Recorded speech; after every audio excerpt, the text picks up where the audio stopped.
अगर ये एक भी पाते ना तो नंगा नाच करते पूरे देश में। ये देखो हम कह रहे थे आतंकवादी ये पकड़ाया, ये रोंगिया पकड़ाया, ये हैं झूठे, ये हैं जुमलेबाज जो यहाँ हिंदू मुस्लिम करना चाहते हैं। बंगाल में ये संभव नहीं है। सब धर्म के लोगों को समान भाव से देखेंगे, कोई भेदभाव नहीं करेंगे। मोदी जी वो भूल जाते हैं कि दीदी जो याद रखती है, सब धर्म का सम्मान करती है। एकमात्र ममता बनर्जी मोदी को चैलेंज करके उनको गद्दी से उतार के नीचे बैठा सकती है। मिला लीजिएगा, 29 में प्रमाणित होगा। नमस्कार, आप देख रहे हैं केबीसी न्यूज़ और मैं हूं नूर आलम। अभी हम आए हुए हैं कोलकाता बंगाल इलेक्शन को लेकर। आज हमारे साथ जोरासांको के कैंडिडेट हैं तृणमूल कांग्रेस के विजय उपाध्याय जी। आज हम उनसे बात करेंगे। सर, स्वागत है आपका हमारे केबीसी न्यूज़ में। आपके दर्शकों को भी मेरा हार्दिक शुभकामना। सर, सबसे पहले तो आप हमारे दर्शकों को अपना परिचय दें। मैं विजय उपाध्याय, तृणमूल कांग्रेस का 165 नंबर जोरासांको का कैंडिडेट। ममता बनर्जी हमारी मुख्यमंत्री और सुप्रीमो और अभिषेक बनर्जी ने मुझे जोरासांको से प्रार्थी नियुक्त किया है तृणमूल कांग्रेस का। और मेरा बटन 4 नंबर, जोड़ा फूल मेरा निशान। फिर आपको ही क्यों चुने? आप अपना क्या है, आपका योजना है क्या, आप किस तरह से क्या स्कीम है लोगों के लिए, आपके अपने जनता को, अपने वोटर को क्या सुविधाएं देंगे?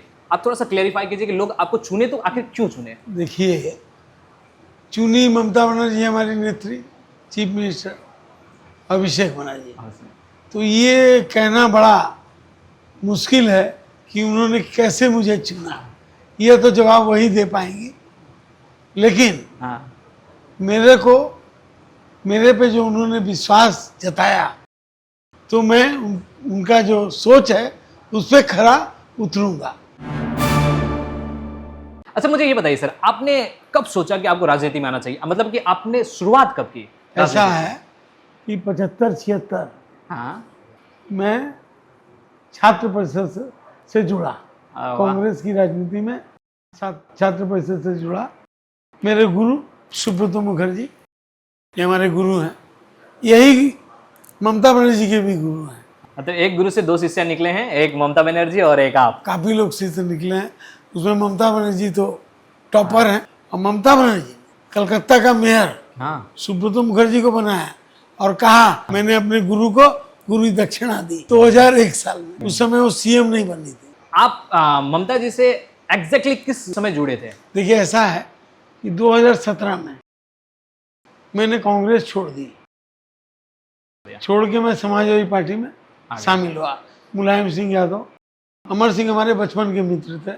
छात्र परिषद हम लोग कलकत्ता ही में संघ में करते थे। आपका बैकग्राउंड भी बनारस से जुड़ा हुआ है, उत्तर प्रदेश से जुड़ा हुआ है। लेकिन हम बचपन से यहीं पर हैं।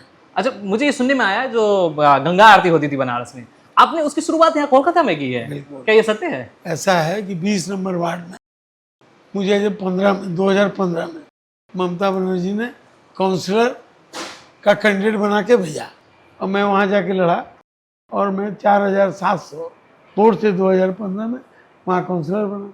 गंगा जो हिमालय से चल के बनारस होते हुए, यहाँ से होते हुए मैंने गंगा सागर में समा रही है। और वहाँ भी नीमतल्ला घाट हिंदुओं का, मणिकर्णिका घाट बनारस में, यहाँ नीमतल्ला महाश्मशान।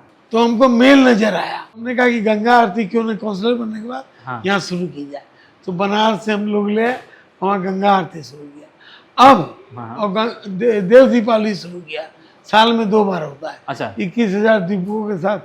ये हमारी दीदी कहती हैं ममता बनर्जी, धर्म सबका अपना अपना, लेकिन उत्सव मान के उसमें शामिल होना चाहिए। ईद मिलन उत्सव हुआ रमजान के बाद, तो हम लोग उसमें शामिल हुए।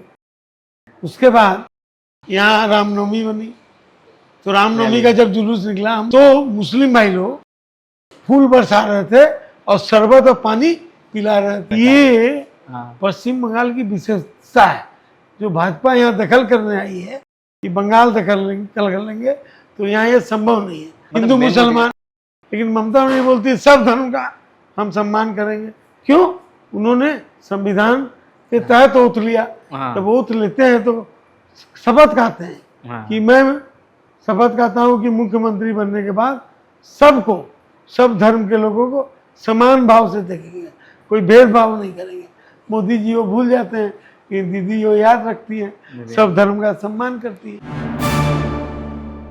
अब मैं आपके असेंबली पे आता हूँ। मुझे हाँ ज़रा असेंबली के बारे में बताइएगा। आपकी असेंबली जो एक्चुअली क्या है कि ये आपका असेंबली व्यावसायिक मार्ग के लिए बहुत बड़ा जगह है, बड़ा बाजार है, बहुत सारी बहुत बड़ा चीज़ें हैं। व्यवसायिक हाँ, केंद्र बहुत- है, बहुत- ईस्टर्न रीजन में, हाँ हाँ ईस्टर्न रीजन में। हाँ। तो यहाँ पे सबसे बड़ी समस्या क्या है ना कि सर मुझे आम पब्लिकों के ओपिनियन, हम यहाँ आने से पहले ओपिनियन में गए थे, आम पब्लिक का कहना है कि यहाँ पे जाम की समस्या बहुत ज़्यादा है ना, उनको पार्किंग भी नहीं हो पा रही है। तो आप पार्किंग को लेके इन फ्यूचर क्या करने वाले हैं?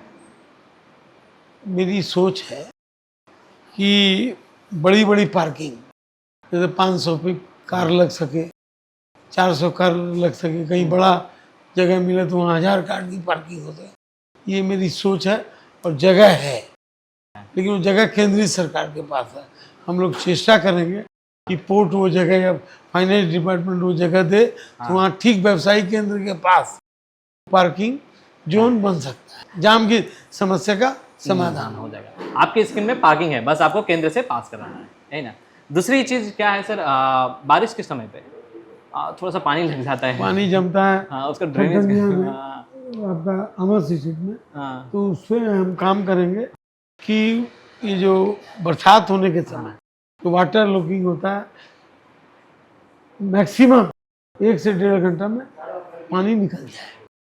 ये मेरा पहला कार्य होगा, इसमें मेरा फोकस रहेगा। स्कूलों को लेके एक समस्या है तो एजुकेशन में हाँ, एजुकेशन मेरी सोच है जोड़ा सकूँ, जो भी प्राथमिक विद्यालय है या केएमसी के विद्यालय हैं 10 तक, उसको स्मार्ट क्लास, कंप्यूटर युक्त, मतलब आधुनिक शिक्षा, डिजिटल शिक्षा, इंग्लिश डिजिटल आधुनिक के शिक्षा, साथ, हाँ, ये मॉडर्न मेरी सोच है।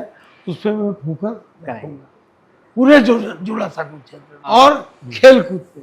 शहरी क्षेत्र है ये पूरा, मेट्रो सिटी है और देश के बड़े शहरों में से एक है, तो यहाँ पे पीने की पानी की समस्या बहुत होती है। पानी की समस्या का पता भी नहीं है, है ही नहीं। एकदम ममता दी ने पहले से पीने की पानी बिल्कुल, और टैक्स एकदम नहीं लेती हैं पीने के पानी पे, उसकी बहुत विरोधी है।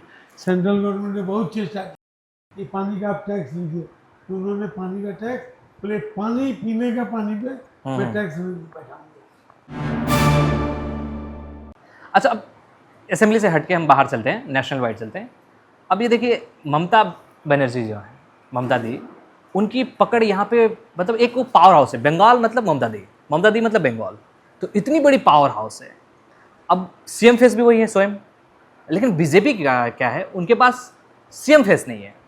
सीएम फेस नहीं है, ऊपर से वो मोदी जी के नाम पे सिर्फ लड़ रहे हैं, मोदी जी का फेस दिखा के लड़ना चाहते हैं। तो आपको क्या लगता है कि वो यहाँ पे कितनी सीट ला पाएंगे, मतलब पहले से ज़्यादा ला पाएंगे, पहले से कम ला पाएंगे, या फिर उनका पूरा पत्ता साफ ही हो जाएगा? आपने बहुत अच्छा क्वेश्चन किया। पश्चिम बंगाल की धरती है, ये सांप्रदायिकता का कोई स्थान नहीं है। यहाँ हिंदू मुस्लिम सिख ईसाई सब मिल कर रहता है भाईचारा के साथ। जो यहाँ हिंदू मुस्लिम करना चाहते हैं, बंगाल में ये संभव नहीं है। बंगाल में ये चीज़ कभी होगा नहीं। आपको मैं 2021 में की बात बताता हूँ। मोदी जी अमित शाह बोलते थे कि इस बार 200 पर स्लोगन लेके आए, लेकिन हुआ क्या, 77 पे अटक गए, 100 भी नहीं पहुँचे। और इस बार सरकार बनाएंगे, परिवर्तन होगा, लेकिन अंक नहीं बता पा रहे, कॉन्फिडेंस ही नहीं है। इस बार आप मिला लीजिएगा। SIR करके इन्होंने 4 स्टेट दखल किया, महाराष्ट्र, हरियाणा, दिल्ली, बिहार। विरोधी दल उनके इस नीति को समझ नहीं पाए, लेकिन ये ममता बनर्जी समझ गई। वो SIR में चली गई हाई कोर्ट ने नहीं सुना, चली गई सुप्रीम कोर्ट। देश के इतिहास में पहली बार एक महिला मुख्यमंत्री सुप्रीम कोर्ट में सरकार के विरुद्ध, चुनाव आयोग के विरुद्ध केस करती है और खुद आर्गुमेंट करके वहाँ से चुनाव आयोग के विरुद्ध ऑर्डर ले आती है। और सुप्रीम कोर्ट, हाई कोर्ट के देख रेख में SIR की प्रक्रिया चल रही है, चल रही थी।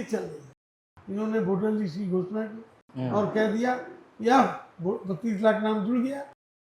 जो ये लोग बोल रहे थे कि 1 लाख 50 लाख, 1 करोड़ 50 लाख नाम में शुभेंदु अधिकारी विरोधी दल नेता कह रहे थे, अमित शाह कह रहे थे, चुनाव आयोग ने नहीं कहा सीधे, लेकिन वो भाजपा का बी टीम है। हाँ। भाजपा जो बोलती है वही चुनाव आयोग बोलता है, दोनों की एक भाषा निकलती है। उन्होंने जब मतदाता सूची प्रकाशित की और चुनावी प्रक्रिया आरंभ हुई तो उन्होंने कह दिया अब जो वोटर लिस्ट छप गई वो लोग वोट देंगे, अब जिनका पेंडिंग है अब वो लोग वोट नहीं दे पाएंगे। मतदान में फिर चली गई। पहली बार इतिहास में चुनाव आयोग के चुनाव प्रक्रिया आरंभ होने के बाद कभी किसी कोर्ट ने कभी कोई फैसला नहीं दिया। सुप्रीम कोर्ट ने कहा अगर मौलिक अधिकार जनता का हनन होगा तो हम चुप नहीं बैठ सकते। 124 धारा के तहत उनका अधिकार है। उन्होंने इंटरफेयर किया और कहा कि 23 तारीख यहाँ पहला फेज में इलेक्शन है, 21 तारीख तक जितने नाम क्लियर होंगे, जितने नहीं जितने पेंडिंग है सब नाम क्लियर करो और उनको वोट देने का अधिकार मतदाता सूची में शामिल करके दो, और हम कुछ सुनना नहीं चाहते। और 29 तारीख जहाँ इलेक्शन है वहाँ 27 तारीख तक सभी पेंडिंग मतदाताओं का वोट शामिल करो और उनको मतदान देने का अधिकार दो। तो मोदी जी के मुंह पे थप्पड़ लगा और अमित शाह के चुनाव आयोग पे भी थप्पड़ लगा, पहली बार इतिहास में। सर अब अभी मोदी जी के पास बहुत सारे ना चीज़ें हैं, ममता जी का वो लोग पकड़ के रखे हैं कि इसी चीज़ को लेके मुझे हाईलाइट करना है। आरजीकर को लेके वुमन सेफ्टी को लेके, और उसके बाद आपका वो बोल रहे कि अनलिमिटेड वोटर सब है, जबकि वोटर की संख्या वहाँ पे कम है, फिर भी वोटर आईडी बहुत ज़्यादा है। हाँ, ऐसा उनका कहना है। हाँ, रिफ्यूजीज वगैरह है। हाँ, ठीक है ना। हाँ, आप ये बताइए, SIR की प्रक्रिया चली, आप पत्रकार हो, आपने चुनाव आयोग ने प्रेस कॉन्फ्रेंस करके बताया कि एक आतंकवादी मतदाता सूची में पश्चिम बंगाल में हमने पकड़ा, या एक रोहिंग्या जो है बांग्लादेशी पकड़ा। अगर ये एक भी पाते ना तो नंगा नाच करते पूरे देश में। ये देखो हम कह रहे थे आतंकवादी ये पकड़ाया, ये रोहिंग्या पकड़ाया, एक भी नहीं आया सामने। ये हैं झूठे, ये हैं जुमलेबाज, और पूरे देश की नज़र पश्चिम बंगाल के चुनाव पे है, पूरे भारतवर्ष की नज़र, सभी की, सब विरोधी दल की। यहाँ पर ममता बनर्जी, आप मेरी बात मिला लीजिएगा, 250 सीट से बेसी सीट लाके चौथी बार मुख्यमंत्री बनने जा रही है। इनका सुपाड़ा साफ हो जाएगा भाजपा का। 40 के नीचे जा रहे हैं लोग। SIR कर ले, कुछ भी कर ले, यहाँ पर कोई इनका दाल गलने वाला नहीं है। यहाँ की जनता इनके मुंह पे थप्पड़ मारेगी। और आज जो इलेक्शन हुआ 92% से ऊपर वोट पड़े, यह इंगित देता है कि ममता बनर्जी की सरकार बनने जा रही है। सबका मुंह लटक गया विपक्ष के नेताओं का। मोदी जी भी उनकी जवान लड़खड़ा रही है, अमित शाह जी की जवान लड़खड़ा रही है, और पूरा देश ममता बनर्जी को मोदी के विरुद्ध का फेस देख रहा है कि अगर वो चौथी बार मुख्यमंत्री बनी तो इंडिया जोट का नेता ममता बनर्जी को हमसे इलेक्ट करेंगे और 29 में मोदी को टक्कर ममता बनर्जी देगी और मोदी को सत्ता से पीछे उतार के फेंकेगी। एकमात्र ममता बनर्जी मोदी को चैलेंज करके उनको गद्दी से उतार के नीचे बैठा सकती है। मिला लीजिएगा, 29 में प्रमाणित होगा। तो अभी हमारे साथ बने हुए थे विजय उपाध्याय जी, और आज के एपिसोड के लिए बस इतना ही। हम विदा लेते हैं। आप देखते रहिए KBC न्यूज़। नमस्कार।